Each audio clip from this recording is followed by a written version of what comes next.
Hey everyone, hope you all are doing great and welcome back to my daily vlog. সেদিন বারান্দায় গিয়ে দেখি মাধবীলতা ফুল ফুটেছে আর এগুলো দূর থেকে দেখতে মনে হচ্ছিল একদমই চেরি ব্লসম।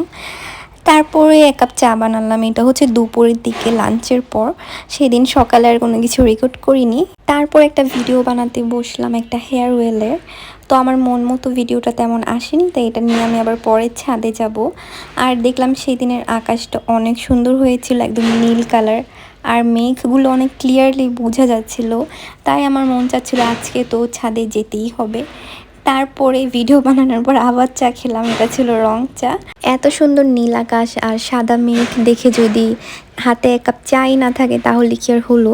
আসলে এটা একটা এক্সকিউজ চা খাওয়ার।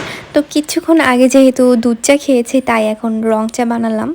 আর চা খাওয়ার পর যখন আসরের আজান দিয়েছে তখন ছাদে গেলাম, কারণ আজানের একদম পরপরই মানুষ একটু কম যায়। রোদটা যখন নেমে যায় কিছুক্ষণ পরই মানুষের সংখ্যাও বেড়ে যায়।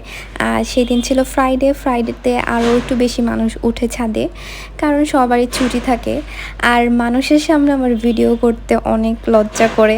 দেখা যায় ভিডিও করার সময় অনেকেই তাকিয়ে থাকে, তো আমি ভিডিও করার সময় কেউ আমার দিকে তাকিয়ে থাকলে আমি অনেক শাই ফিল করি, অনেক আনকমফোর্টেবল লাগে এই জন্য। আর হচ্ছে সেদিনের আকাশটা অনেক বেশি সুন্দর ছিল, আমার তো মন চাচ্ছিল আমি ছাদ থেকে না আসি।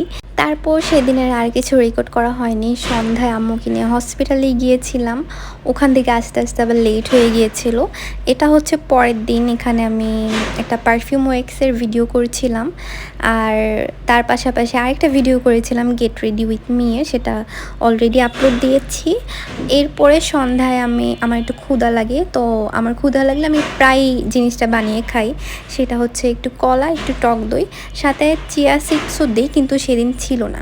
আর হচ্ছে আমাদের বাসার সামনে রাস্তায় কাজ চলতেছে, তাই খুবই অতিরিক্ত নয়েজ হচ্ছে, যেটা ব্যাকগ্রাউন্ডে চলে আসছে। আমি দরজা জানলা সব অফ করে রেখেছি এরপরেও, so please bear with me. আর এই যে বিড়ালের বাচ্চাগুলো, ওরা একদমই সুস্থ স্বাভাবিক ছিল, খুবই চঞ্চল দুষ্টুমি করতো। হঠাৎ করে ক্যালিকো বাবুটা মারা যায়। ও কেন মারা গেল এখনও আইডেন্টিফাই করতে পারলাম না। একদমই সুস্থ ছিল, খাচ্ছিল, হঠাৎ করে খাওয়া অফ হয়ে যায়, একদমই নিস্তেজ হয়ে যায়, কিছু ঘন্টার মধ্যে মারাও যায়। আর ভোরবেলা হয়েছিল, তাই ভ্যাটের কাছে যে নিব সেটাও সুযোগ ছিল না। তারপরে ও একলা হয়ে যায়, ও অনেক লনলি ফিল করছিল। আর এই কয়েকদিনের মধ্যে আমার 3টা বিড়াল মারা যায়। এর জন্য এখন আমার কোনো কিছু ফিলই হচ্ছে না, আমার চোখ দিয়েও পানি পড়ছে না, আমার এত নাম লাগছে আমি কাউকে বুঝিয়ে বলতে পারবো না।